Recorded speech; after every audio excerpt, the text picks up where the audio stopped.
سامعین، اس وقت ہم مولانا مفتی محمد شفیع صاحب کی خدمت میں حاضر ہیں۔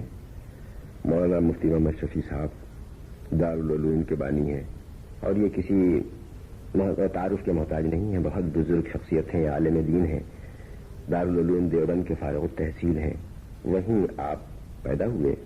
شیخ الہند مولانا محمد الحسن صاحب، علامہ انور شاہ صاحب کشمیری، پاکستان کے مشہور عالم علامہ شبیر احمد عثمانی صاحب مرحوم، ان کے آپ شاگرد ہیں۔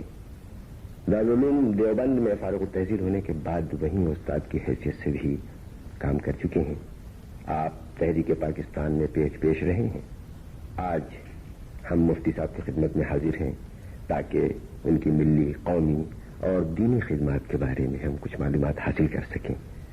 تو مفتی محمد شفیع صاحب، اگر آپ اجازت دیں تو ہم آپ سے کچھ سوالات کریں۔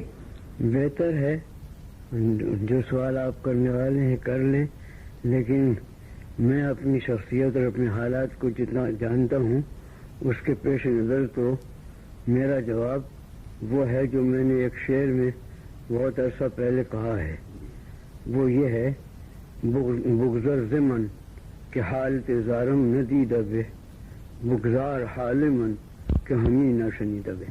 مفتی صاحب، یہ شعر تو واقعی مخوب ہے، لیکن میں آپ سے یہ جسارت کروں گا کہ آپ مجھے کچھ اپنی شروع کی جو تعلیم ہے، ابتدائی تعلیم، اس پر کچھ آپ روشنی ڈالیں۔ کب سے آپ نے تعلیم شروع کی اور کہاں کہاں اور کن کن اداروں میں آپ نے اپنی تعلیم حاصل کی؟ حکم کی تعمیل کرتا ہوں۔ صورتحال یہ ہے کہ میں ایک ناکارہ انسان ہوں، کسی قسم کا کوئی کمال نہیں رکھتا، مگر اللہ جل شانہ کی نعمتیں مجھ پر بے شمار ہوئی۔ ان نعمتوں میں سے سب سے بڑی نعمت یہ ہے کہ اس نے ایک مسلمان دیندار علمی گھرانے میں مجھے پیدا فرمایا، اور میں نے آنکھ ایسی جگہ کھولی کہ جہاں اول سے آخر تک دین کا چرچا تھا، دین کے کلمات کان میں پڑھتے تھے، بچپن میں بزرگوں کے قصے سنا کرتا تھا۔ میں نے اپنے بچپن کا کھیل بھی دارالعلوم دیوبند کے احاطے میں کھیلا ہے کہ جہاں ہر طرف آتے جاتے اللہ کے اولیاء پر نظریں پڑتی تھی۔ یہ میرا بچپن تھا، اور چونکہ میرے والد ماجد دارالعلوم کے مدرس تھے تو انہی کی خدمت میں بیٹھا کرتا تھا بچپن کا وقت گزارنے کے لیے۔ اس کے بعد دارالعلوم دیوبند ہی میں حافظ عبدالعظیم صاحب ایک بزرگ حافظ تھے، حفظ قرآن کے استاد تھے، ان سے میں نے تعلیم حاصل کرنی شروع کی۔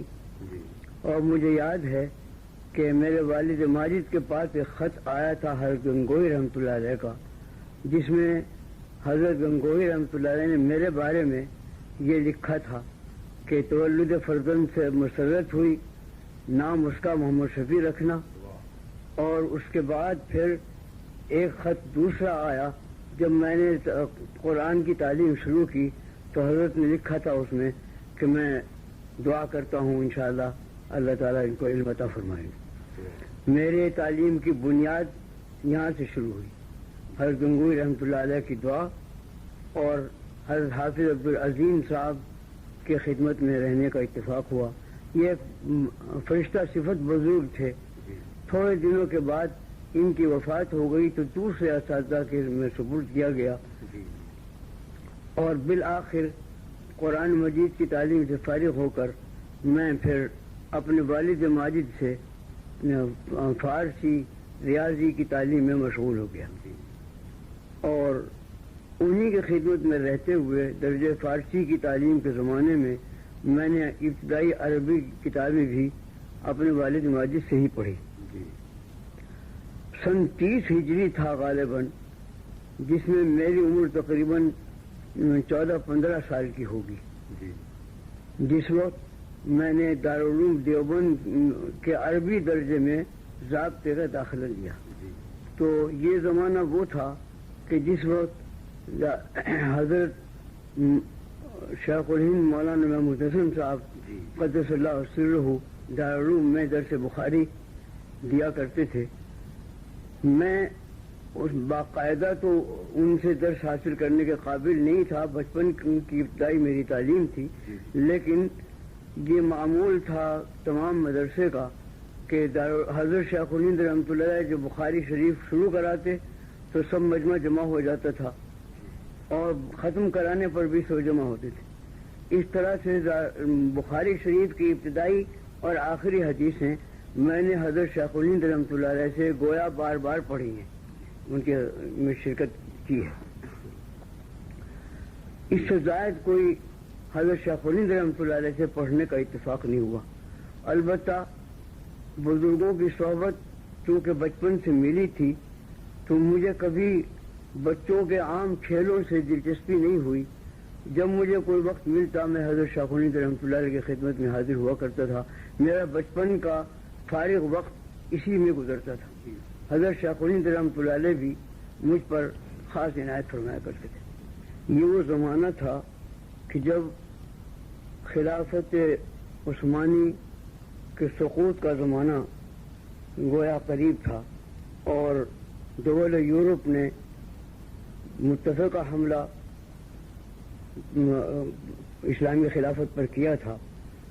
اس زمانے میں میں نے یہ محسوس کیا کہ حضرت شیخ الہند رحمۃ اللہ علیہ بہت بے چین رہتے تھے اور اپنے علمی اور درس تدریس کے شغل میں بھی کچھ کمی آئی، بیشتر اخبارات پڑھتے رہتے تھے اور اسی طرح کی گفتگو ہوتی تھی۔ میرا بچپن تھا، میں زیادہ واقف نہیں تھا، لیکن میں یہ دیکھا کرتا تھا کہ حضرت شیخ الہند رحمۃ اللہ علیہ کسی خاص مہم میں لگے ہوئے ہیں اور اس سے زائد کے سمجھنے کی صلاحیت بھی نہیں تھی۔ لیکن حضرت شیخ الہند رحمۃ اللہ علیہ کچھ عرصے کے بعد پھر انہوں نے یہاں ہم سب سے یہ کہہ کر عزم سفر کیا تھا کہ میں حج کے لیے جا رہا ہوں۔ عام اعلان یہی تھا۔ ہم اس وقت رو رہے تھے کہ ہمارے حضرت اب حج کے لیے جا رہے ہیں، ضعیفی کا وقت ہے، معلوم نہیں آگے کیا صورت ہونے والی ہے۔ اس سے زائد ہمیں کوئی خبر نہیں تھی۔ اس کے بعد ہم نے سنا کہ وہ مکہ معظمہ میں انگریزوں نے ان کو گرفتار کیا، وہ گرفتار کر کے مالٹا جیل میں بھیجا۔ 4 سال حضرت رحمۃ اللہ علیہ نے مالٹا جیل میں گزارے۔ اللہ کا ہزار شکر احسان ہے کہ جب حضرت مالٹا سے واپس آئے اس وقت میں تقریباً اپنے درسی علوم سے فارغ ہو چکا تھا اور حضرت کی خدمت میں حاضری پرلطف انداز میں ہوتی رہی، مگر وہ بہت تھوڑا زمانہ تھا۔ واپسی کے بعد بیماریوں میں زیادہ وقت بیماریوں میں گزرا، کچھ سفروں میں گزرا، لیکن بیماریوں کے ساتھ ہی ضعف اور کمزوری انتہا کی تھی۔ تھوڑا عرصہ اللہ نے یہ موقع عطا فرمایا کہ حضرت شیخ الہند رحمۃ اللہ کی خدمت میں حاضری ہوتی رہی۔ باقاعدہ میری تعلیم دیوبند کے دوسرے اساتذہ سے ہوئی، جن میں سب سے بڑے صدر مدرس اس زمانے میں حضرت مولانا علامہ انور شاہ کشمیری رحمۃ اللہ علیہ، مولانا سید اصغر حسین صاحب رحمۃ اللہ علیہ، مولانا مفتی عزیز الرحمان صاحب رحمۃ اللہ علیہ، مولانا اعزاز علی صاحب، مولانا محمد ابراہیم صاحب، مولانا رسول خان صاحب، یہ میرے استاد ہیں کہ جن سے میری مسلسل تعلیم ہوئی۔ ہاں، حضرت مولانا سید اصغر حسین صاحب رحمۃ اللہ علیہ جو گویا ایک مادرزاد ولی مشہور تھے، ان کو مجھ پر خاص عنایت تھی، ان سے بہت سے اسباق پڑھنے کا اتفاق ہوا۔ شیخ الاسلام حضرت مولانا شبیر احمد عثمانی رحمۃ اللہ علیہ میرے پھوپھیزاد بھائی بھی تھے اور میرے استاد بھی، ان سے بہت سی کتابیں پڑھنے کا اتفاق بھی ہوا۔ اور پھر جب تحریک پاکستان میں انہوں نے حصہ لیا تو ان کی شرکت میں بہت سے سفر کرنے کا بھی اتفاق ہوا اور کام کرنے کا بھی۔ اللہ تعالیٰ نے ان بزرگوں کی عنایت کے ساتھ میری تعلیم پوری فرمائی اور سن 1336 ہجری میں میں نے تمام اپنے علوم و فنون سے فراغت حاصل کر کے خود دارالعلوم ہی میں مجھے کچھ ابتدائی اسباق پڑھانے کے لیے دے دیے گئے۔ سن 1336 ہجری سے مسلسل میں تعلیم کا کام دارالعلوم دیوبند میں کرتا گیا. اپنے اساتذہ کے آغوش میں رہ کر ہی درس تدریس کا کام انجام دیا. اسی عرصے میں حضرت استاد مولانا مفتی عزیز الرحمان صاحب رحمۃ اللہ علیہ کا انتقال ہوا تو دارالعلوم کا دارالفتہ مسند افتاء سے خالی ہوا. اس کے لیے ابتدا میں کچھ دوسرے حضرات کا انتخاب عمل میں آیا، مگر ایک یا دو سال کے بعد پھر بزرگان دیوبند نے، جن میں اس وقت سب سے بڑے کام کرنے والے مولانا حسین احمد صاحب مدنی رحمۃ اللہ علیہ تھے، وہی اس وقت زمانے میں صدر مدرس تھے، ان سب حضرات نے مجھے دارالفتہ پر میں صدر مفتی کی حیثیت سے مقرر فرمایا. سن 1349 سے خدمت افتاء میں مشغول ہوا اور اس کے ساتھ ہی ساتھ حدیث کی کتاب ابو داؤد میرے سپرد تھی، وہ میں پڑھاتا رہا. یہ زمانہ کافی گزرا جس میں زیادہ تر خدمت فتویٰ کی میرے سپرد تھی، اور تقریبی انداز سے مجھے اتنا یاد ہے کہ تقریباً 40,000 فتوے میرے قلم سے لکھے گئے جو دارالعلوم کے رجسٹروں میں محفوظ ہیں. اور سنن ابی داؤد ہر سال پڑھاتا گیا. ایک زمانہ دراز اسی انداز میں گزرا. اس کے بعد پھر تحریک پاکستان شروع ہوئی اور اتفاق سے دارالعلوم دیوبند میں سیاسی نظریات ٹکرائے. بعض حضرات کانگریسی سیاست کے حامی تھے. میں اور مولانا شبیر احمد صاحب عثمانی رحمۃ اللہ علیہ اور دوسرے چند بزرگ حضرت مولانا حکیم الامت تھانوی رحمۃ اللہ علیہ کے اتباع میں، ان کی مائیت میں مسلم لیگ کی حمایت اور پاکستان کی حمایت میں تھے. اور یہ دو سیاستیں جب دارالعلوم میں ٹکرائیں تو انجام کار اسی وجہ سے ہم نے دارالعلوم کو چھوڑنا پسند کیا. دارالعلوم سے مستعفی ہو کر ہم مستقل طور پر پاکستان کے مسائل کے لیے لگ گئے اور ہندوستان کے مدراس سے لے کر کراچی تک مسلسل دورے کیے. مختلف شہروں میں جلسے جلوس ہوتے رہے. آخر میں ریفرنڈم میں، سرحد کے ریفرنڈم میں مولانا شبیر احمد عثمانی رحمۃ اللہ علیہ کی مائیت میں اس کے 6 ضلعوں کا تفصیلی دورہ کیا اور بالآخر پاکستان اللہ تعالیٰ نے بنا دیا. تو حضرت مولانا شبیر احمد صاحب رحمۃ اللہ علیہ پاکستان بننے کی تاریخی میں اسی رات میں یہاں پہنچ گئے تھے. میں اس وقت دیوبند میں رہ گیا اور بستر میرا اسی وقت سے بندھا رہا اس خیال سے کہ میں بھی پاکستان پہنچوں. مگر پاکستان بننے کے ساتھ ساتھ ہی جو خوریزی مشرقی پنجاب میں شروع ہوئی اور راستے بند ہوئے، ان کی وجہ سے آنا جانا مشکل ہو گیا. 8 مہینے کے بعد حضرت مولانا شبیر احمد صاحب عثمانی رحمۃ اللہ علیہ ہی کی طلب پر پھر میں پاکستان حاضر ہوا. اور اس وقت پیش نظر یہ تھا کہ اسلامی دستور کا ایک خاکہ ہم مرتب کریں جس کے لیے ہندوستان سے مجھے اور مولانا سید سلیمان صاحب ندوی رحمۃ اللہ علیہ کو اور ڈاکٹر حمید اللہ صاحب حیدرآبادی کو، مولانا مناظر احسن گیلانی کو بلایا گیا تھا. ان میں مولانا مناظر احسن گیلانی رحمۃ اللہ علیہ، ڈاکٹر حمید اللہ رحمۃ اللہ مزلہ اور احقر پہنچ گئے.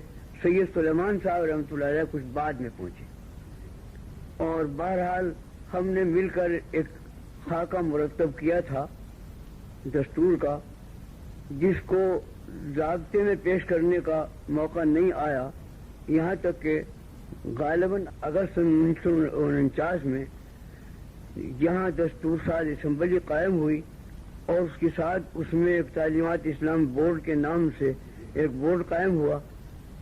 اس کے لیے حضرت مولانا عثمانی رحمۃ اللہ علیہ کو رجال کار کے انتخاب کا اختیار دیا گیا. انہوں نے میرا نام بھی تجویز فرمایا اور بھی انہی حضرات کا جو جن کا پہلے ابھی ذکر کیا ہے نام تجویز کیا، اور ان میں سے اکثر حضرات تشریف لیا ہے. انہوں نے 4 سال کی مسلسل کوشش میں ایک دستوری خاکہ مرتب کیا جو اسمبلی کے ارکان کو دے دیا گیا. اس دستوری خاکے کا ابتدائی حصہ جو قرارداد مقاصد کے نام اور عنوان سے مشہور ہے، اس کو شیخ الاسلام مولانا شبیر احمد صاحب عثمانی رحمۃ اللہ علیہ نے خود پیش فرمایا تھا. وہ حصہ ہی بنیاد دستور کی تھی. اس کو تو وہ اتفاق اسمبلی نے منظور کر لیا اور آج تک ہر دستور میں وہ شامل رہا. لیکن باقی رپورٹ ہماری وہ کچھ لیاقت علی صاحب مرحوم کی وفات کے بعد وہ کچھ ایسے سیاسی چکر میں پڑ گئی کہ انجام اس کا یہ کہ پھر ہمیں معلوم نہیں ہوا، نہ اس کی کہیں اشاعت ہوئی، نہ اس پر کتنا کچھ عمل کا انداز معلوم ہوا. بہرحال اس کے متعلق ہمیں کچھ زیادہ معلومات نہیں کہاں گئی، کیا صورت ہوئی. بہرحال ہم نے ابتدا میں پاکستان آ کر ایک مقصد تو یہ بنایا تھا کہ یہاں اسلامی دستور، اسلامی قانون رائج ہو. اس کے لیے کوشش جاری رہی اور اپنی مقدور بھر کوشش کرتے رہے. دوسرا کام پیش نظر یہ تھا کہ یہاں سیاسی اعتبار سے جو جماعتیں کام کر رہی ہیں، جمعیت علماء اسلام کے نام سے ایک جمعیت پاکستان بننے سے پہلے بنائی گئی تھی ہندوستان میں، جس کے صدر مولانا شبیر احمد عثمانی رحمۃ اللہ علیہ تھے، اور وہ پاکستان بنانے میں بہت پیش رہی اور بحمداللہ اس کی مساعی کامیاب ہوئی. ایک مقصد یہ بھی تھا کہ یہ جماعت کسی طرح قائم رہے اور آئندہ پاکستان کے بنانے میں اور پاکستان کی تعمیر میں وہ کام کرے. اس کے لیے بھی ایک زمانہ تک کچھ محنتیں اٹھائی گئی، لیکن حقیقت یہ ہے کہ وہ کامیاب نہ ہوئی. تیسرا ایک مقصد یہ تھا کہ جس وقت ہم نے دارالعلوم دیوبند چھوڑا تو ہمیں سب سے بڑا افسوس اس کا تھا کہ ایسے مرکز علوم کو ہم چھوڑ کر جا رہے ہیں کہ جس کی نظیر ہندوستان میں کیا بیرون ہند بھی بہت کم کہیں پائی جاتی تھی، اور اس کے مصر یا اس کے قریب کوئی اور دوسری درسگاہ نہیں تھی. خصوصاً جس خطے میں ہم منتقل ہوئے کراچی، اس میں ایک چھوٹے سے مدرسے کے علاوہ کوئی مدرسہ نہیں تھا. اس وقت اپنے مقاصد میں سے یہ بھی تھا کہ یہاں کوئی پاکستان کے مناسب حال اور کراچی جیسی مرکزی جگہ کے مناسب حال کوئی اچھا مرکزی دارالعلوم قائم کیا جائے. یہ کوشش حضرت مولانا شبیر احمد عثمانی رحمۃ اللہ علیہ نے اپنی زندگی میں شروع فرمائی تھی.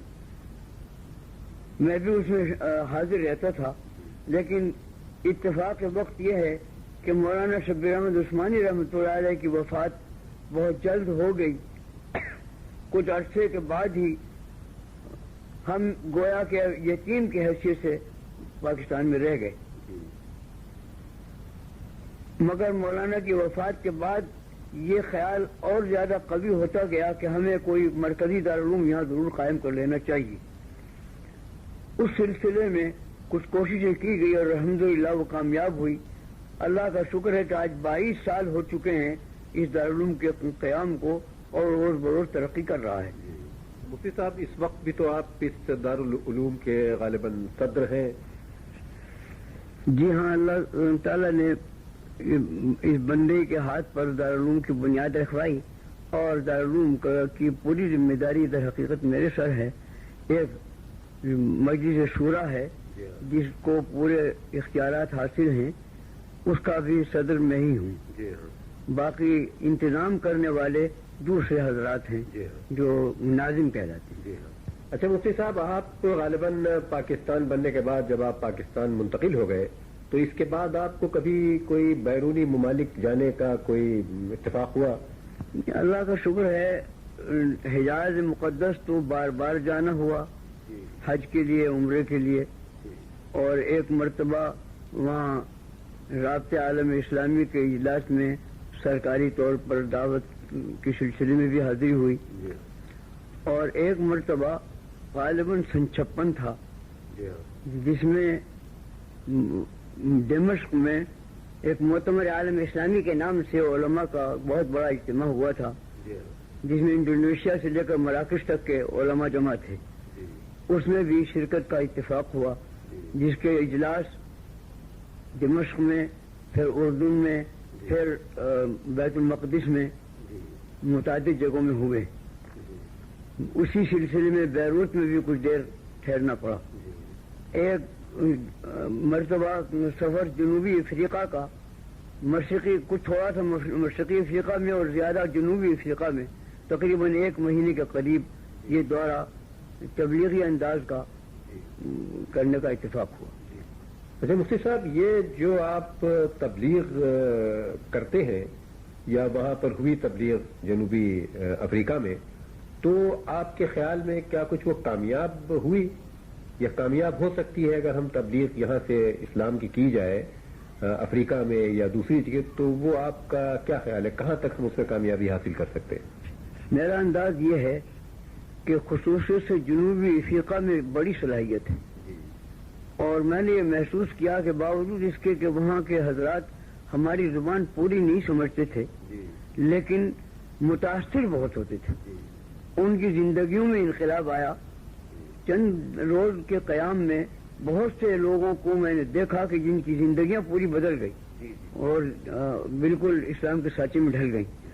یہ تو میں نے جنوبی افریقہ میں تجربہ کیا۔ مشرقی افریقہ میں مجھے زیادہ چلنے پھرنے کا اتفاق نہیں ہوا، لیکن انداز یہ ہے کہ وہاں بھی صلاحیت اس چیز کی موجود ہے، اور ضرورت ہے کہ تبلیغ کا زیادہ سے زیادہ پروگرام وہاں چلایا جائے۔ ایک سوال میں صاحب آپ سے اور کروں گا، وہ یہ ہے کہ آپ دمشق لے گئے تشریف، حجاز گئے اور بیروت گئے اور وہاں کے بڑے بڑے علماء سے ملاقات کی آپ نے، تو آپ کا کیا خیال ہے وہاں کے علماء پاکستان کے متعلق، ان کا کیا خیال ہے، کیا وہ سوچتے ہیں پاکستان کے متعلق؟ جس وقت ہمارے یہ سفر ہوئے ہیں وہ وقت ایسا تھا کہ پاکستان کی طرف سارے عالم اسلام کی نظریں لگی ہوئی تھی اور تمنائیں وابستہ تھی، اور بڑی عزت سے پاکستان کو دیکھا جاتا تھا۔ جہاں یہ معلوم ہو جائے کہ کوئی شخص پاکستانی ہے تو تمام اسلامی ممالک کے لوگ ان کی بڑی تعظیم کیا کرتے تھے۔ افسوس ہے کہ دیکھتے ہی دیکھتے یہ نقشہ پلٹ گیا۔ مفتی صاحب، میں آپ سے حضرت شیخ الہند مولانا محمود الحسن کے متعلق اگر آپ 2-4 جملے بیان فرمائیں تو وہ بہرحال بہت ہی، یعنی ہمارے لیے بہت ہی وہ ایک سرمایہ ہوں گے، کیونکہ یہ بہت بڑے عالم اور بہت بڑے مجاہد تھے۔ تو میں آپ سے گزارش کروں گا کہ ان کے متعلق چند جملے آپ ارشاد فرمائیں۔ ان کے حالات پر 2 مستقل کتابیں چھپی ہوئی بھی موجود ہیں۔ ایک مولانا سید اصغر حسین صاحب رحمۃ اللہ علیہ نے حیات شیخ الہند کے نام سے تحریر فرمائی ہے، دوسری مولانا حسین احمد صاحب مدنی رحمۃ اللہ علیہ نے اسیر مالٹا کے نام سے شائع فرمائی ہے۔ چھپی ہوئی کتابیں موجود ہیں۔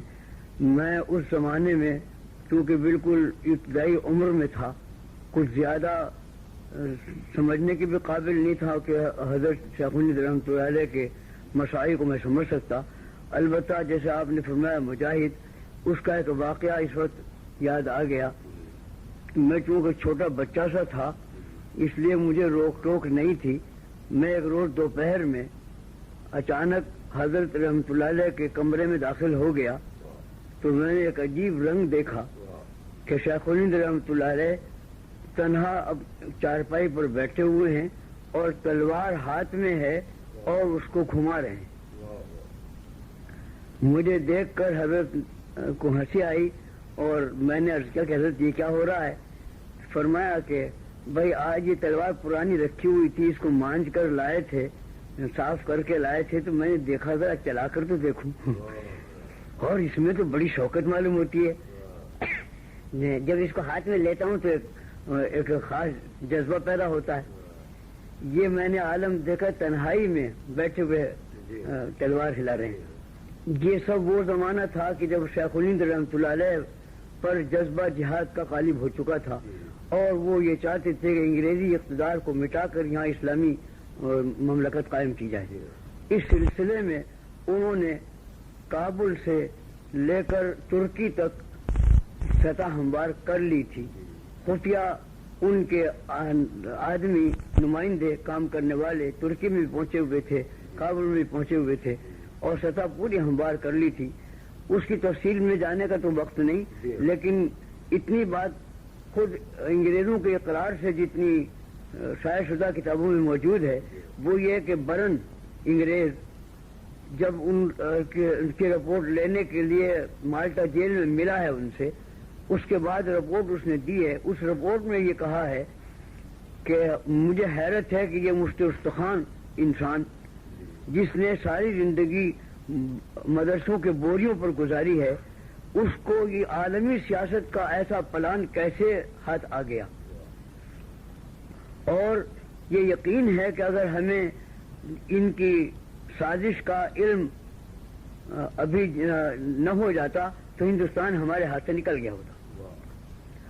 یہ اس برن کا بیان ہے، اور صورتحال بھی یہی تھی کہ ترکی سے لے کر کابل کے راستے سے تمام اسلامی ممالک کو ایک لڑی میں پیرو دیا تھا حضرت شیخ الہند رحمۃ اللہ علیہ نے۔ اس کی اطلاع جاسوسی ہو گئی، اسی کے نتیجے میں وہ گرفتار کیے گئے اور وہ تحریک فنا ہو گئی۔ میں اگر یہ کہوں کہ وہ تحریک جمال الدین افغانی کی تحریک کو آگے بڑھانا تھا تو آپ کا کیا خیال ہے؟